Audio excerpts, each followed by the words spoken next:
কিল এই ভিডিওটাতে আমি কতটা নর্মালি কথা বলতে পারবো আমি সত্যি জানি না, কারণ ওভার এক্সাইটমেন্ট বোঝো।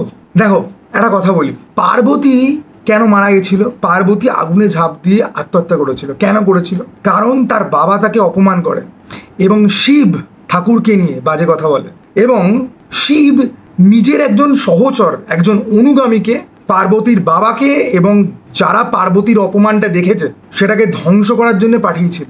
শিব নিজে যায়নি। কেন যায়নি? কারণ শিব জানতো সে যদি ওখানে যায় তাহলে প্রলয় হবে, মহাপ্রলয়, এই বিশ্ব ব্রহ্মাণ্ড ধ্বংস হয়ে যাবে। এবং আমি আজকে যে সিনেমাটা দেখলাম কিল, এটা অ্যাকচুয়ালি শিব তাণ্ডব। তোমাদেরকে গুছিয়ে বলি, শুরু থেকে বলি, ভেঙে বলি, ডিটেলসে বলি, এবং একটা কথা বলি ভাই, 10 বছর, 100 বছর, 20 বছর, 50 বছরে এরকম ফিল্ম হয়তো আসে। আজকে আমি একটাই কথা বলবো, একটা কথা, যারা অ্যাকশন সিনেমা ভালোবাসো তারা কলকি ভুলে যাও, মুঞ্জা ভুলে যাও, সমস্ত সিনেমা ভুলে যাও যেগুলো এখন হলে চলছে, যেগুলো ইন্টারনেটে রিলিজ হয়েছে, সমস্ত কিছু ভুলে যাও। কিল সিনেমাটা দেখতে যাও, যত টাকা দিয়েই হোক দেখতে যাও, কারণ এই সিনেমাটা তোমাকে যা এক্সপিরিয়েন্স দেবে, যা তুমি ফিল করবে সিনেমাটা দেখার সময়, সেটা তুমি বহুদিন ফিল করো। এই সিনেমাটা জন উইক এই সিনেমাটার সামনে নাথিং। এই সিনেমাটাতে যা দেখিয়েছে এবং হিরো যা যা জিনিসের মধ্যে দিয়ে গো থ্রু করেছে, তার সামনে জন উইক নাথিং। এই সিনেমাটার সামনে এই যে বড় বড় বাজেটের কেজিএফ বলো, পুষ্পা বলো, কলকি বলো, ছালার বলো, বাহুবলী বলো, অ্যানিমেল, ঠিক আছে, অ্যানিমেল, সন্দীপ রেড্ডি ভাঙ্গাকে গিয়ে কেউ কোয়েশ্চেন করুক যে ভাই আপনি নাকি ভায়োলেন্সের গল্প ভালো বলতে পারেন, আপনি নাকি ভায়োলেন্স দেখাবেন, আপনি শিখুন, আপনি কিল সিনেমাটা দেখে শিখুন যে ভায়োলেন্স কাকে বলে, এবং that is in a realistic way. এই সিনেমাটা আলট্রা রিয়েলিস্টিক একটা সিনেমা। তোমার রীতিমতো মনে হবে যে তুমি মার খাচ্ছ, এবং তোমার প্রত্যেকটা মোমেন্টে মনে হবে যে সিট ছেড়ে গিয়ে আমি পেটাই। বিশেষ করে সিনেমাটার ইন্টারভেলের পরে, ইন্টারভেলে এমন একটা জিনিস হবে না যেটা দেখে লিটারালি তুমি হলের মধ্যে চিৎকার করবে এবং তোমার কেঁদে ফেলতে ইচ্ছা করবে। এবং আমি বলছি, ইন্টারভেলে যেই জিনিসটা হবে সেটার জন্য কেউ রেডি নেই। এবং দুনিয়াতে মা করুক ওরকম পরিস্থিতি যেন কোনো মানুষের জীবনে কোনোদিন না যেন আসে। তোমাদের হঠাৎ করে মনে পড়বে যে এই ফিলিংস লাস্ট টাইম হয়েছিল গাজনি দেখার সময়, একটা বিশেষ দৃশ্যে। এবং বলছি, ইন্টারভেলে ওই সিনটার পরে না, প্রত্যেকটা মানুষ যারা এই সিনেমাটা দেখবে তাদের মনে হবে যে পর্দার মধ্যে ঢুকে গুন্ডাগুলোকে মেরে ধ্বংস করে দিই, বিনাশ বিধ্বংস, অ্যানাইহিলেশন, ইরাডিকেট। আমি পুরো খেপে গেছিলাম। গোটা হলে আমরা 4 জন ছিলাম। আমি আজকে যত চিৎকার করেছি, যত গালাগাল দিয়েছি, এবং 4 জনের মধ্যে 2 জনই আমার পরিচিত লোক, আরেকজনকে আমি চিনি না, অন্য জায়গায় বসেছিল। ওকে, 4 জনের মধ্যে আমি একজন। আমরা সবাই মিলে খালি চিৎকার করেছি। এই সিনেমাটা দেখার সময় যদি একটা প্যাক থিয়েটার যদি দেখো না, তাহলে ইন্টারভেলটা শুরু হওয়ার পর থেকে না কানে কিছু শুনতে পাবে না। এন্ড গেমের মারামারি দেখে লোকে কি চিৎকার করেছে, আসল মারামারি তো এই সিনেমাতে হবে ভাই। আর ভায়োলেন্স, সন্দীপ রেড্ডি ভাঙ্গা এই সিনেমার ডিরেক্টরের পা ধুয়ে, জল নয় তুই জুস বানিয়ে রোজ খা, আর ওই জুস তোর ভাতে মেশা, ডালে মেশা, বিরিয়ানিতে মেশা, যা খাবি, নিঃশ্বাস, ঠিক আছে, নিঃশ্বাসে তুই মিশিয়ে দে, স্প্রে কর, দেন তুই নিঃশ্বাস নে, কারণ তুই ভায়োলেন্সের মানে তুই জানিস না। আর এই সিনেমাটা আলট্রা রিয়েলিস্টিক, তোমার রীতিমতো না অ্যাড্রিনালিন ক্ষরণ হবে দেখার সময়।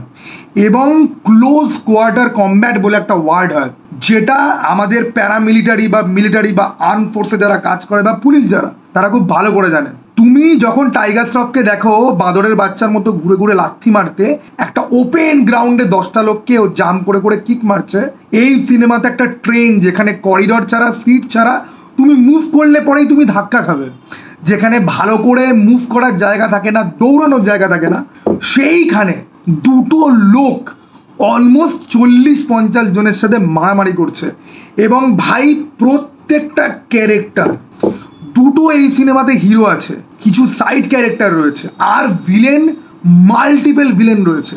এবং আমি খালি ভাবছি যে 1 ঘন্টা 46 মিনিটের মধ্যে সাধারণত কি হয় যে অ্যাকশন সিনেমাতে হিরো দেখিয়ে দেয়, ভিলেন দেখিয়ে দেয়, এবার সারা একদম খুল্লা খেলাখেলি হবে।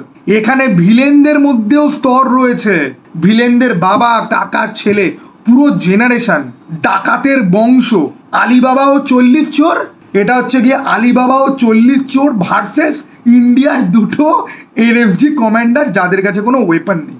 এই সিনেমাটা জন উইকের বাবার বাবা। আমি কেন বলছি, জন উইকের কুকুরকে মারে, তারপরে জন উইক পুরো প্রিপেয়ার হয়ে ড্রেস পরে, ওর ওই স্যুট রয়েছে যাতে গুলি কিছু হয় না, ওকে 100টা গুলি মারলে ওর কিছু হয় না, তারপরে জন উইক পুরো লোডেড হয়ে তারপর ক্যালাগেলি করতে যায়। এখানে রীতিমতো দুটো কমান্ডারকে খালি হাতে মারামারি করতে হচ্ছে। হ্যাঁ, তারা চাকু লাঠি হাতুড়ি পেয়েছে, সেটা গুন্ডাদেরকে মেরে তাদের থেকে ছিনিয়ে নেওয়ার পরে, এবং তারা পুরো খুলেও মারামারি করতে পারছে না কারণ ট্রেনের মধ্যে অনেক সাধারণ লোক রয়েছে। এবং ভাই, এই সিনেমার একটা বিহাইন্ড দ্য সিন কিছুদিন আগে আমি দেখছিলাম যে ট্রেনের সেটটা ওরা তৈরি করেছে কিভাবে, লাইটিং বাইরে থেকে কি করে অ্যাডজাস্ট করেছে, কারণ ট্রেনের মধ্যে ট্রেন যখন যায় ল্যাম্পপোস্ট পার করতে করতে যায় তো লাইটের ফ্ল্যাশ হয় এবং হুশ করে পাস হয়ে যায়, সেই জিনিসগুলো আমি দেখছিলাম। ভাই, এই সিনেমাটা this is a fucking passion project, এবং সেই প্যাশন প্রত্যেক মুহূর্তে দেখতে পাওয়া যায়। হিরো যখন ক্লান্ত হয়ে পড়ছে, মার খাচ্ছে না, তোমরা লিটারালি ফিল করছো। আর তার থেকেও বড় কথা, হিরো কিন্তু এখানে শুধুমাত্র মারেনি, শিব তাণ্ডব কিন্তু এখানে এরকম না যে শিব তাণ্ডব চলছে সবাই মরছে, হিরো মার খাচ্ছে। হিরো লিটারালি র্যাম্প্যাট কেলানি খেয়েছে। ঠিক আছে, হিরোর থেকেও ভিলেনদের মধ্যে একজন ছিল যে হিরোকে পুরো ধোবে, ওই যে বলে না যে ধোবি পার্ট, ঠিক আছে, ধোপার মতো করে গুড়িয়ে আচার মারা, সেই জিনিসটা হয়েছে। এবং এত এনগেজিং স্ক্রিপ্ট, আমি রিয়েলি বলছি, অ্যাকশন সিনেমাতে এমনি এমনি এই সিনেমাটার রাইট কেনেনি জন উইকের স্টুডিও, জন উইকের প্রডিউসাররা এমনি এমনি এই সিনেমার রাইট কেনেনি। এই সিনেমার গল্প দেখো, প্রচুর সিনেমা আসে, এই যে সালমান খানের একটা সিনেমা এসেছিল না গত বছর, ওই সাউথের একটা ফিল্ম থেকে কপি করা, ওরা লিখেছিল যে বোন cracking, neck cracking film of the year, piece of nothing. এই অনেক সিনেমা দেখবে বড় বড় করে বলবে দুর্বল হৃদয়ের লোকেদের জন্য এই সিনেমাটা নয়। আমি বলছি এই সিনেমাটা দুর্বল হৃদয়ের লোকেদের জন্য নয়। যেরমভাবে লোকজনের মৃত্যু হয়, যেরমভাবে লোকজন খুন হয়, যা যা ঘটনা হয়, আর ইন্টারভেল নিয়ে আমি কিচ্ছু বলতে চাই না, আমি খালি এটাই বলতে চাই, আমি তো ভাবতেও পারি না যে রিয়েল লাইফে এরকম জিনিস কারোর সাথে হচ্ছে। এবং পার্বতীর জন্য শিব নিজের শুধুমাত্র একটা অংশকে পাঠিয়েছিল, রাইট? এখানে শিব ঠাকুর ট্রেনের মধ্যে প্রেজেন্ট, এবং শিব ঠাকুর ধ্বংস করবে।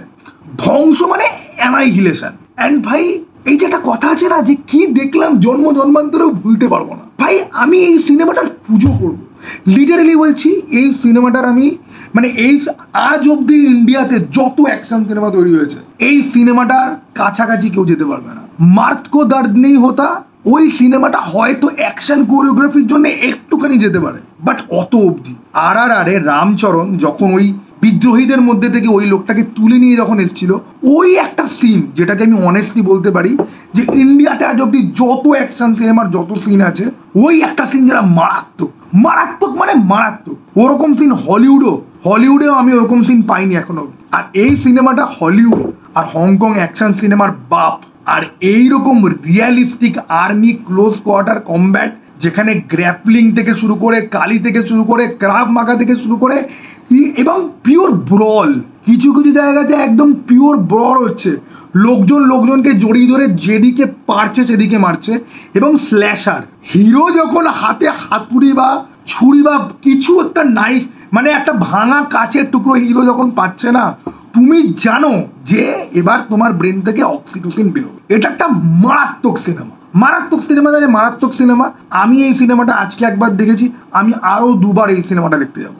আমি প্রবাবলি মঙ্গলবার দিনকে আমার ছুটি রয়েছে, মঙ্গলবার দিনকেই আমি এই সিনেমাটা হয়তো আমি আরেকবার দেখতে যাব, কারণ এরকম জিনিস বারবার আসে না। আর বড় পর্দায় এক্সপিরিয়েন্স করা, ভাই এই ফিল্মের বাজেট কি আমি জানি না, আই ডোন্ট কেয়ার। আমি কেন এই সিনেমাটা 3 বার দেখতে যাব? কারণ আমি অ্যাপ্রিসিয়েট করতে চাই সেই সমস্ত স্টান্টম্যানদের যাদের জন্য এই সিনেমাটা পসিবল হয়েছে।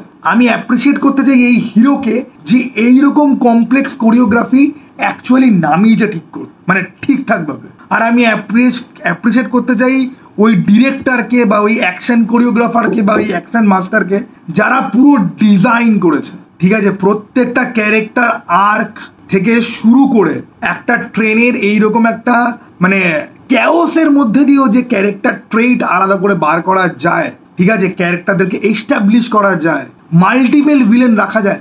আশিস বিদ্যার্থী আর রাঘব জুয়েল, এরা দুজন ফাটিয়ে দিয়েছে। হিরোর অভিনয় হয়তো এদের মতো এত ভালো নয়, কিন্তু হিরোর এখানে শুধুমাত্র তাণ্ডব করারই ছিল। আর হিরোইন, এই সিনেমার হিরোইন, ওয়েল, আমি বহু বছর হয়ে গেছে বলিউডে কারোর উপর ক্রাশ খাইনি, বাট এই সিনেমার হিরোইন মাইরি বলছি। এই সিনেমার হিরোইনের জন্য, হ্যাঁ, এই যে লোকজন যে প্রেমে পাগল অন্ধ হয়ে যায় না, এইরকম মিষ্টি একটা বউয়ের জন্য হওয়া যায়। এইরকম বউ তো লোকে চায় ভাই। শুধু মেয়েটাকে মিষ্টি দেখতে নয়, মেয়েটা মিষ্টি, মেয়েটা ভালো। ভাই বউ সবাই হয়, বাট বউ সবাই হতে পারে না। আমি জানি আমার কথাটা একটু কনফিউজিং, বোঝার চেষ্টা করো। সমস্ত মেয়ের বিয়ে হয়, বাট কটা মেয়ে অ্যাকচুয়ালি বউ হতে পারে? নাও দিস ইজ আ বউ। এরকম একটা বউয়ের জন্য ভাই দুনিয়া ধ্বংস করে দেওয়া যায়, ঠিক আছে? এরকম একটা বউয়ের জন্য ইউ ক্যান ডু এনিথিং। তাকে অ্যাচিভ করার জন্য নয়, তার প্রোটেকশনের জন্য, তাকে বাঁচানোর জন্য। কিন্তু সেখানে এই সিনেমার সব থেকে বড় টুইস্ট। যাই হোক, আমি বলে দিচ্ছি ভাই, এই সিনেমাটা তোমাকে যা এক্সপিরিয়েন্স দেবে, তুমি এই জিনিস বহু সিনেমাতে তুমি এক্সপিরিয়েন্স করোনি। রেইড, রিডেমশন বা রেইড, এই দুটো সিনেমার সাথে আমি এই সিনেমাটাকে এক লাইনে রাখতে পারি। আমাকে কেউ যদি বলে কিলের সমকক্ষ কে আছে, আমি রেইড, রিডেমশন, মোটামুটি ইকো উএসের যা যা ভালো ফিল্ম আছে, বাজেগুলো না, এই সিনেমা ইন্দোনেশিয়াতে তৈরি হয়। বলিউড, হংকং, আমেরিকা তো ভুলে গেছে সব সিনেমা বানানো, ঠিক আছে? ইন্ডিয়া থেকে যে এরকম ইন্দোনেশিয়ান মার্কে অ্যাকশন ফিল্ম বেরোবে, কে ভেবেছিল ভাই? কে ভেবেছিল? আমার পুরো পয়সা ভাসুল, ঠিক আছে? আমি তোমাদেরকে বলছি, এই সিনেমাটা কিন্তু তোমরা মিস করো না। কলকি অনেক দিন চলবে, কলকি পরেও যেতে পারো। এই সিনেমাটা দেখতে যাও।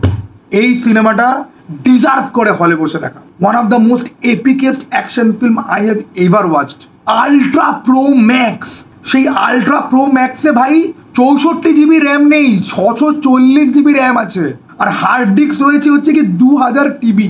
আমি একটু বাড়িয়ে বলছি না। সিনেমাটা যখন শেষ হবে না, তোমার মনে হবে যে ঘাম দিয়ে জ্বর ছাড়লো, মনে হবে তুমি এতক্ষণ ওয়ার্কআউট করছিলে। এত অ্যাড্রিনালিন ক্ষরণ হয়েছে আমার এই সিনেমাটা দেখার সময়। This is beautiful. এমনি বিদেশে এই সিনেমাটা এত প্রশংসা পায়নি। এমনি এই সিনেমাটা রাইট হলিউড এসে আজকে কিনে নিয়ে যায়নি। Trust me on this. চৌড়াটা ভাই আমার জন্য দেখা পাই।